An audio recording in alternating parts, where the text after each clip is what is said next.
नमस्कार, प्रणाम, परशुराम जयंती की शुभकामनाएं।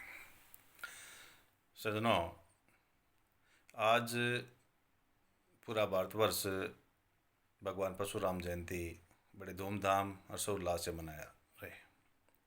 साथियों, मैं चाहता हूं कि आज भगवान परशुराम जी की जयंती के उपलक्ष्य में हम कुछ इस प्रकार की चर्चा करें, कुछ इस प्रकार का संकल्प लें कि आने वाले समय में हमारा सनातन धर्म सुरक्षित रह सके, हमारी आने वाली पीढ़ियाँ सनातन को सुरक्षित रख सके। साथियों, मेरा कहने का मतलब यह है कि ये जो सनातन है, ये जब से सृष्टि आरंभ हुई तब से है, और जब तक सृष्टि है तब तक सनातन है।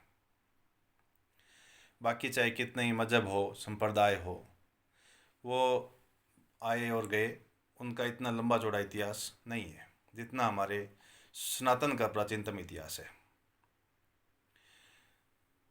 साथियों, जब जब हमारे देश में धर्म की हानि हुई, पृथ्वी पर अत्याचार बढ़े, आतताइयों की जनसंख्या बढ़ी, तब तब किसी न किसी रूप में भगवान ने स्वयं अवतार लेकर धर्म की रक्षा की, हमारी रक्षा की और हमारे सनातन धर्म को आगे बढ़ाया। उसमें परशुराम जी से लेकर रामचंद्र जी, कृष्ण जी तक सभी अवतारों को आप गिन सकते हैं। सभी ने सिर्फ धर्म की रक्षा के लिए ही अवतार लिया। लेकिन साथियों, अब यह कलयुग शुरू हो गया है। कलयुग में जल्दी से भगवान अवतार लेने वाले नहीं हैं। साथियों, हमें स्वयं अब कुछ सोचना पड़ेगा।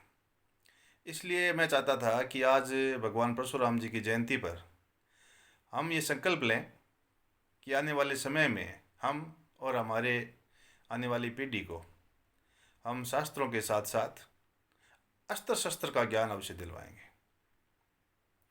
उनमें छोटे हथियार हो, बड़े हथियार हो, जो भी उपलब्ध हो सके, हम उनको उनकी जानकारी ज़रूर देंगे।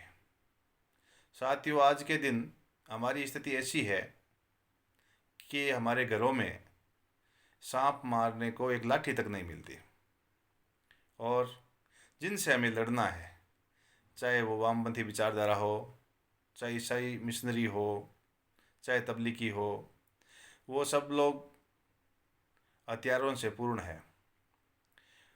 उनके पास हथियारों का अथाह भंडार है। साथियों, मेरा कहने का मतलब ये नहीं है कि हमें लड़ाई दंगे शुरू करने हैं। मेरा कहने का मतलब है हमें हमारी सुरक्षा को ध्यान में रखते हुए छोटे मोटे अस्त्र शस्त्र का भंडार हमें भी रखना चाहिए। हमें स्वयं को और हमारे आने वाली पीढ़ी के बच्चों को ये ज़रूर जानकारी देनी चाहिए कि उनको शास्त्रों के साथ शस्त्रों का ज्ञान लेना आवश्यक है।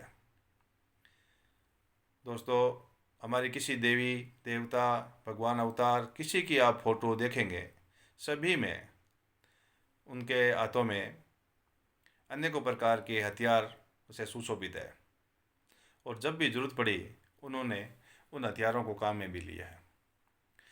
ऐसे किसी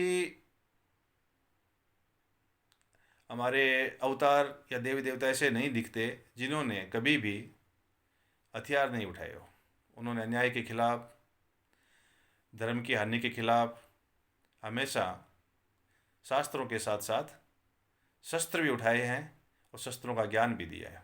इसलिए साथियों, अब समय आ गया है कि हमें शास्त्रों का ज्ञान तो लेना ही है, लेकिन उनके साथ साथ शस्त्रों का ज्ञान लेना आवश्यक है। छोटे मोटे हथियार हमें घर में रखने भी आवश्यक है। हो सकता है साथियों, आपको मेरी बात थोड़ी कड़वी लगे, लेकिन आप एक बार सोचना ज़रूर कि कलयुग का भी पहला पैरा ही शुरू है। अब आगे देखते जाओ कलयुग में आपको कौन कौन सी विपदाओं से दो हाथ होना पड़ेगा। और जब तक आपके पास कोई हथियार नहीं होंगे, कोई साधन नहीं होंगे, कोई संसाधन नहीं होंगे, तो आप कैसे उन विपदाओं से लड़ेंगे। इसलिए साथियों, एक बार और मेरा आप लोगों से निवेदन है, विनती है कि आप लोग मेरी बात पर गौर करें और हो सके तो आज परशुराम जयंती के शुभ अवसर पर हम ये संकल्प लें कि आने वाले समय में हम शस्त्रों अस्त्रों के बारे में ज़रूर सोचेंगे। जय भगवान परशुराम।